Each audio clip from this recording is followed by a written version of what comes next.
friends of a young Florida woman know something is wrong when she doesn't show up for work one morning. This case was challenging because the victim didn't seem to have any enemies. Investigators used the most advanced technology to search for clues left by a violent and careful assailant as they tried to determine a motive. We suspected we were dealing with a stalker, and we knew we needed to be as methodical as he was.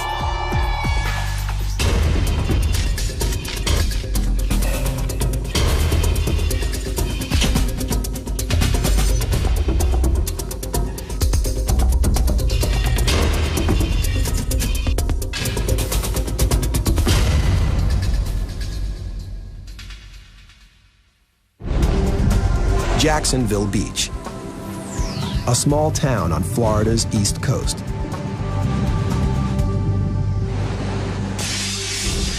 One November morning, police receive a 911 call. 911, what is your emergency? After missing Thanksgiving dinner, 25-year-old Corey Parker hadn't shown up for work, according to a coworker.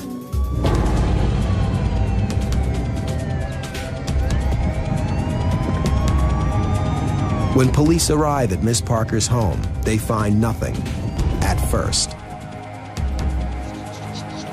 We responded to a 911 call. No one was at the front door. We tried the door, they were locked. So he went around and checked the other side, and I came around this way to check the back.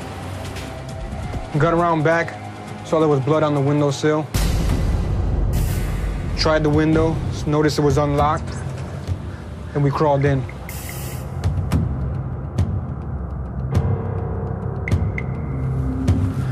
Came in, looked around the house. There was nothing really unusual. I stepped into the bedroom, discovered a lot of blood and the body of a young lady who fit the description of Corey Parker. She was dead.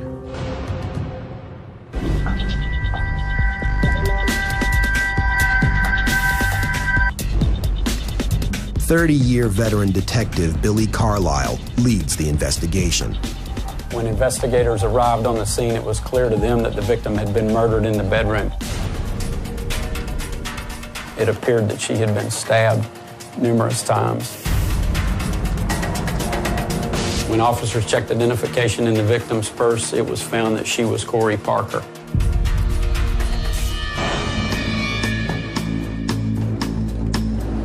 Crime scene investigators are next to arrive.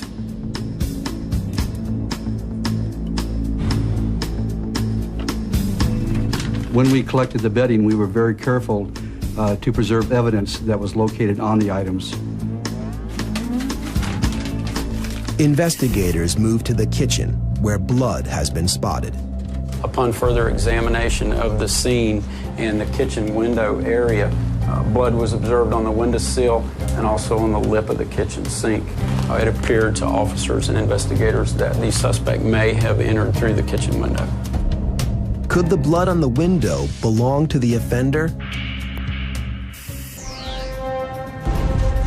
Investigators send Ms. Parker's body to the medical examiner's office for an autopsy. Margarita Aruza has seen many homicide victims in her time, but this one is different. She had multiple stab wounds, both on the face, on the neck, on the upper chest, on the upper abdomen. Several of those were fatal. The total count after doing the autopsy was 101 stab wounds. She also had defensive wounds on both hands, so she had slashes through the hands when she was trying to just grab that knife. Aruza discovers something unusual about some of the wounds. The injuries below the rib cage, they were post-mortem wounds. So she was essentially dead before those wounds were inflicted. It was a vicious killing. In addition to the blood on the window, the ME sends blood from the victim to Florida's crime lab.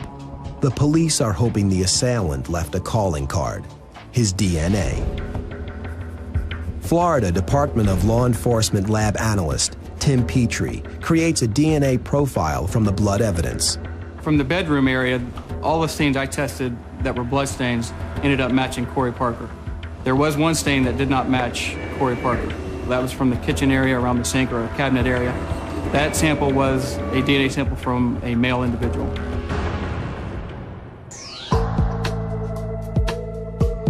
Once I derived a DNA profile from that bloodstain, I put that into CODIS for DNA searching to determine potentially who that sample may belong to or whether that DNA profile has been seen in other cases across the country. What they are hoping for is a match in the repeat offenders database. What they get is a disappointment. I didn't get any notification of a DNA match or a hit of any sort.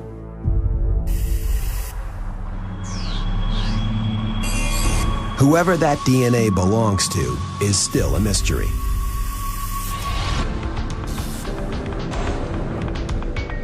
Investigators go to the Ragtime restaurant where Corey worked as a waitress to see what they can learn about her.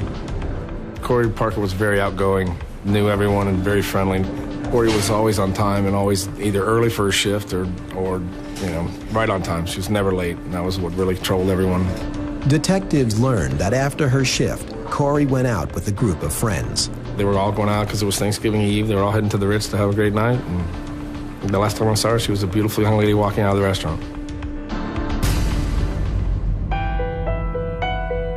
Detectives learned from Corey Parker's friends that she arrived home safely after their night out. A young, vivacious woman with a lot of friends. What kind of person would stab someone over 100 times? And what was their motive? Detective Carlisle knows someone who may be able to answer that question. He calls in criminal profiler Dale Hinman of the FDLE. In any homicide investigation, the police start with the people who are closest to the victim and then work their way out. Corey Parker had a lot of friends and acquaintances. They knew they had a lot of interviews to conduct to develop any leads in this case. Hinman's training as a criminal profiler helps her zero in on the mind of the killer. Based on his behavior at the crime scene, we all thought the offender was a stalker whose plan was to kill Corey Parker that night. But was the person stalking Corey Parker someone she knew or a complete stranger?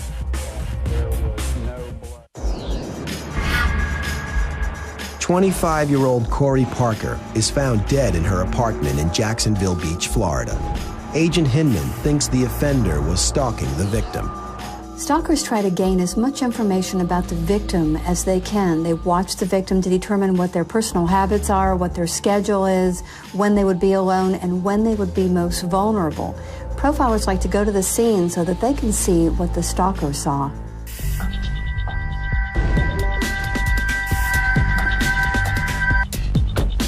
Can you show me first where you think the point of entry was? Yes, let's walk to the back of the apartment. Dale, it appeared that the suspect possibly entered through this window here. When the officers arrived, the window was closed, but it was unlocked, and they noticed blood smears on the exterior of the window. We believe that possibly he entered and exited out of this window. Well, it sounds like the individual was fairly agile to be able to climb through the kitchen window like this. And it seems to me that if he was a friend of the victim's or someone that she knew well, he could have just gone to the front door and knocked to gain access. Yes, both of those doors were locked and deadbolted. What time did she arrive home at the house that night? Approximately 1:30 or 1:45, somewhere in that time frame. Well, in order for the individual to know that she's in there and in there by herself, it's a possibility that he was somewhere here watching. Agent Hinman's profile is beginning to take shape. Was there any indication of a struggle in this room at all? No, none whatsoever. Was anything missing from the apartment? No, nothing was discovered missing. Her purse was still in the apartment, and there was $725 cash located in one of the kitchen cabinets. So it's obvious the person wasn't looking for any property or money. This is where the victim was found on the bed with her head up in the corner. It seems like the individual knew where the bedroom was, and he knew that she would be here and that she would be here alone. He came directly to her bedroom to attack her. Because the offender appeared to know Corey's schedule and the layout of her apartment, he was possibly a coworker or an acquaintance. The investigators decided to go back to Ragtime to see if they could develop some new leads. And they do. They learn that a couple of people who worked with Corey had developed crushes on her. She was very outgoing. So, crushes, of course, some young guys and seeing beautiful girls that are outgoing are going to have that kind of idea that maybe that she's interested in them. And there was one guy in particular, a young man named Eric Eli, who worked as a dishwasher at the restaurant. A coworker said that Ely had a crush on Corey. When the police talked to him, his answers just seemed odd. So they brought him in for a voice stress analysis test. The voice stress analysis is a tool investigators use to help determine if someone is lying. Yes. Are we in the city of Jacksonville Beach? Yes. Did you kill Corey Parker? No. Were you involved in Corey Parker's murder? No. Eli denies killing Corey Parker, but his voice shows stress. Police continue to question him about the murder, and he continues to deny killing Corey. But what he does say shocks them. Ely described in detail how he would have killed Corey Parker if he had killed her. And his statement about the murder contained details that had never been released to the media. Did Eli learn the information from co-workers, or was he involved in the murder? He also made another striking statement. He said if it had been him, he would have done a better job. Eric Ely's statement was very suspicious, and since he worked with Corey, he would know her schedule and he would know that she lived alone.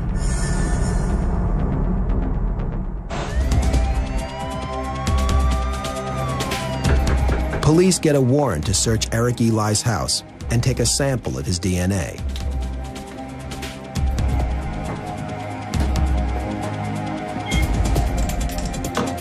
The search of the house yields nothing usable, but maybe the DNA will. If the DNA sample matches the blood found at Corey's apartment, then it places Eric Eli at the crime scene.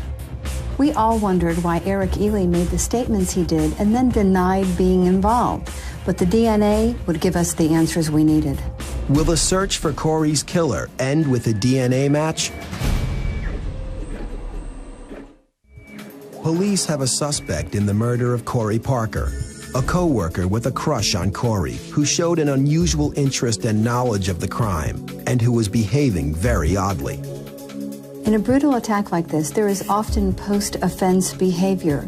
The offender may leave town to avoid being questioned by the police, or they may try so hard to act normal that they appear suspicious.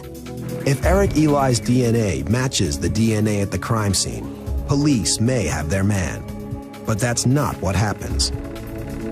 Eric Ely's DNA did not match the DNA that was found at the crime scene. We may never know why he said the things he said, but we do know that he didn't kill Corey Parker. With Eric Eli eliminated as a suspect, detectives decide to go back to familiar territory. We still thought that whoever killed Corey Parker had been watching her. With her co-worker eliminated, we decided to take another look at the people who lived in her neighborhood. Police canvass the area for new leads, and they get one. One of the neighbors says something that piques the detective's interest.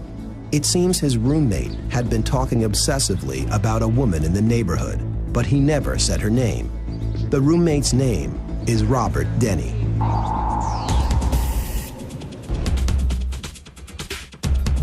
Detective Carlisle runs Denny's name through their database and finds out that he's clean, no police record.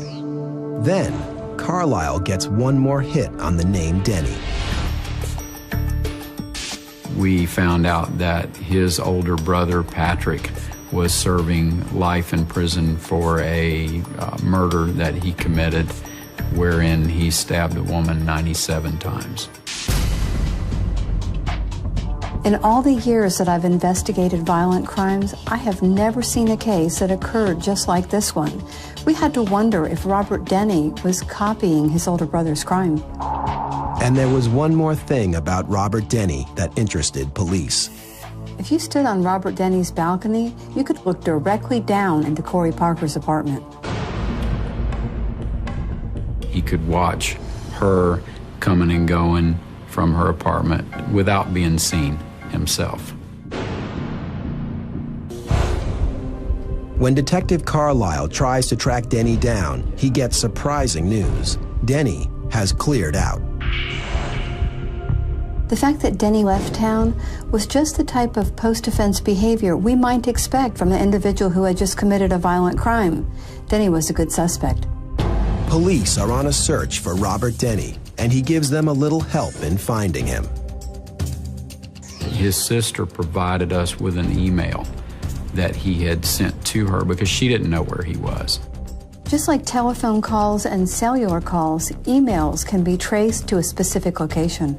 We sent that email to the Florida Department of Law Enforcement. They assisted us in tracking the location, and they in fact tracked it to the town of Easton, Maryland. Denny had just moved in with a woman and her 2 children, someone he met through internet chat rooms. Police asked Denny to come into the station so they can zero in on getting what they really need, a DNA sample. When the detectives called him into the station, they offered Denny a bottle of water, hoping that he would take a drink and leave the DNA sample on the bottle. But he never took a drink. So they offered him a cigarette, and when he was finished, he put the cigarette out and put the butt behind his ear, so the police couldn't take it.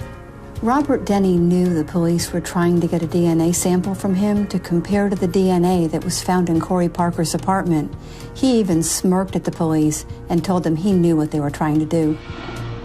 Unable to get a DNA sample from Robert Denny, police begin 24-hour surveillance, hoping he lets down his guard. He would walk around in the parking lot and smoke cigarettes, and we were hoping to be able to obtain a discarded cigarette butt. But Mr. Denny did not discard any of his cigarette butts. He retained them. This goes on for days, and then, one day, Denny walks outside and does something that astonishes the police. We observed Mr. Denny spit on the sidewalk. A short time later, he left the business, and when he left the business, I scraped the spit up off of the concrete and packaged it and preserved it to be forwarded to the FBI. Will this DNA sample be the one that brings Corey Parker's killer to justice? Robert Denny, the prime suspect in Corey Parker's death, finally slips up. He spits on the sidewalk, giving police a potentially usable DNA sample. The police were waiting for Denny to make a mistake, and he did. As soon as Denny was out of sight, Detective Carlisle collected the sample and took it to the FBI headquarters for testing. Lab analysts determine the sample is usable, and even more importantly, that it matches the blood found in Corey Parker's apartment. The DNA places Robert Eric Denny at the scene of the crime. But DNA evidence is only as good as your ability to prove that it should not have been there. We needed Denny to deny knowing Corey Parker, because if he said he didn't know her, then there was no reason for his DNA to be discovered in her apartment. Detective Carlisle calls in Agent Hinman to help plot their next move. I think that probably the best approach at this point is to send a female officer in to speak to him. Why do you think a female? I think if a woman approaches him and takes the tack that they're just trying to eliminate people who lived in the neighborhood, and that it's not the lead investigator and not the person in charge of the case, that he's more likely to be relaxed and to let his guard down. Police put the plan into action. Mr. Denny denied that he had been in the victim's apartment, that he knew her, or that she had ever been in his apartment. That just substantiated that his DNA should not have been there in the apartment. The police knew they had their man. Robert Eric Denny is arrested for the murder of Corey Parker. To this day, he denies killing Corey, but the evidence proved otherwise. We, the jury, find the defendant guilty of murder in the first degree as charged in the indictment. Robert Denny was tried and convicted and was sentenced to life in prison. We feel like justice has been served here. Corey Parker was being stalked, and she never even knew it. She was a wonderful young woman who was taken in the prime of her life. This case became very personal for the detectives and prosecutors.